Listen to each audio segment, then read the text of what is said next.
कहते हैं कूटनीति युद्ध के बिना युद्ध छेड़ने की कला है। और आज हम इसी कला के एक ऐसे खिलाड़ी पर बात करने वाले हैं जो आजकल काफी चर्चा में है, अजरबैजान। खास तौर पर उसकी जो ये नई क्षेत्रीय कूटनीति उभर रही है। हाँ बिल्कुल। और इसमें दो पहलू देखने लायक हैं। एक तो भारत पाकिस्तान तनाव पर उसका रुख, और दूसरा जो शायद और भी दिलचस्प है, वो सीरिया में तुर्की और इजराइल के बीच मध्यस्थता की कोशिश कर रहा है। हाँ, ये दूसरा वाला तो काफी चौंकाने वाला लगता है। तो आज इसी पर हम गहराई से बात करेंगे। देखिए, ये विषय यूपीएससी उम्मीदवारों के लिए जरूरी है। मेंस और प्रीलिम्स दोनों में ही क्षेत्रीय भू राजनीति, शक्ति संतुलन, मध्यस्थता, इन सब पर सवाल बनते हैं। सही कहा। और आम जानकारी के लिए भी समझना महत्वपूर्ण है कि दुनिया में चल क्या रहा है। हमारी आज की बातचीत का आधार है एजेंसी फ्रांस प्रेसे यानी एएफए की रिपोर्टिंग। तो मिशन ये है कि अजरबैजान ये सब क्यों कर रहा है, कैसे कर रहा है और इसका असर क्या हो सकता है, इसे समझे। चलिए शुरू करते हैं फिर। तो पहले थोड़ा हाल की घटनाओं पर नजर डालें। 2023 में उसने नागोर्नो कराबाग पर नियंत्रण किया, और अभी हाल में जब भारत पाकिस्तान के बीच तनाव बढ़ा, खासकर वो अप्रैल 22 का पहलगाम हमला और भारत का जवाब, जिसे ऑपरेशन सिंदूर कहा गया, हाँ, उस दौरान अजरबैजान ने खुलकर पाकिस्तान का पक्ष लिया। बिल्कुल। न सिर्फ भारत की कार्रवाई की निंदा की, बल्कि पाकिस्तान के प्रधानमंत्री को बाकायदा समर्थन पत्र भी भेजा। ये तो हुई एक बात। लेकिन आप कह रहे थे कि वो अब तुर्की और इजराइल के बीच भी कुछ कर रहा है। हाँ, यही तो इसमें एक नया मोड़ है।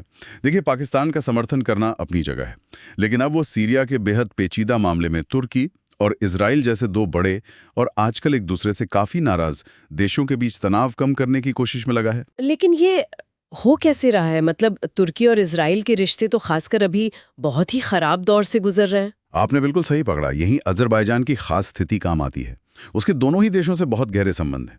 देखिए, तुर्की तो उसका भाई जैसा है, करीबी सहयोगी, रणनीतिक साझेदार। हाँ, ये तो हम जानते हैं। और दूसरी तरफ इजराइल अजरबैजान से आने वाले तेल पर काफी हद तक निर्भर है, और वो बाकू को बड़े पैमाने पर हथियार भी देता है। अच्छा, तो ये दोनों तरफ के रिश्ते उसे ये भूमिका निभाने का मौका दे रहे हैं। बिल्कुल। तो सीरिया में क्या चल रहा है जिसके लिए मध्यस्थता की जरूरत पड़ गई? देखिए, सीरिया में बशर अल असद के बाद क्या होगा, इसको लेकर चिंताएं हैं।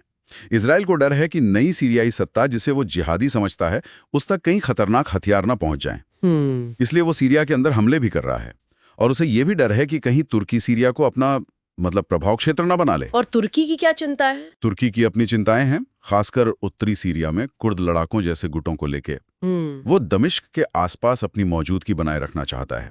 तो इन दोनों की खींचतान के बीच अजरबैजान क्या कर रहा है? खबरें ये हैं कि बाकू ने, अजरबैजान की राजधानी ने, तुर्की और इजरायली अधिकारियों के बीच तकनीकी बातचीत के कई दौर आयोजित करवाए हैं, शायद 3 से ज्यादा। अच्छा। हाँ, कोशिश ये है कि कोई ऐसा साझा मॉडल, कोई रास्ता निकाला जाए जिससे दोनों देशों की जो सुरक्षा चिंताएं हैं उनका सम्मान हो सके, सीरिया को लेकर कोई आपसी समझ बन सके। लेकिन ये कोशिशें कामयाब होंगी, खासकर जब गाजा युद्ध की वजह से तुर्की और इजराइल के रिश्ते इतने बिगड़ गए हैं। तुर्की ने तो इजराइल से व्यापार भी रोक दिया है। हाँ, ये बहुत बड़ा सवाल है, और यहीं पर मामला बहुत नाजुक हो जाता है। गाजा युद्ध ने बेशक माहौल खराब किया है, व्यापार रोकने की बात भी सच है। हालांकि एक पेच और था। तुर्की में ही विपक्ष ने आरोप लगाया कि बाकू तिब्लिसी सेहान पाइपलाइन, जो तेल ले जाने का अहम रास्ता है, हाँ, बीटीसी पाइपलाइन, बिल्कुल, उसके जरिए अजरबैजानी तेल अब भी इजराइल जा रहा था। तुर्की सरकार ने तो मना किया। अच्छा। लेकिन इस पर अजरबैजान के एक सलाहकार हैं, हिकमत हाजीएव, उनका जवाब बड़ा कूटनीतिक था। क्या कहा उन्होंने? उन्होंने कहा कि भाई, तेल एक बार जहाज पर लोड हो गया तो फिर वो कहाँ जा रहा है, ये उनके नियंत्रण में नहीं होता है। काफी सधा हुआ जवाब। बिल्कुल डिप्लोमेटिक जवाब। तो ये सब देखकर क्या मतलब निकाले हम?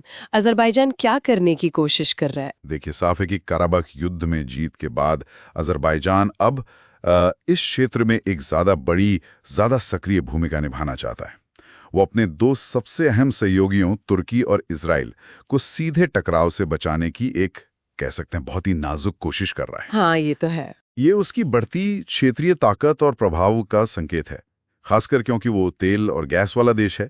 और ये भी दिखाता है कि कैसे छोटे देश भी, अगर उनके पास संसाधन और सही कूटनीतिक समझ हो, तो जटिल भू राजनीतिक माहौल में अहम भूमिका निभा सकते हैं। यानी अगर हम इसी संक्षेप में देखें तो अजरबैजान एक तरह से संतुलन साध रहा है।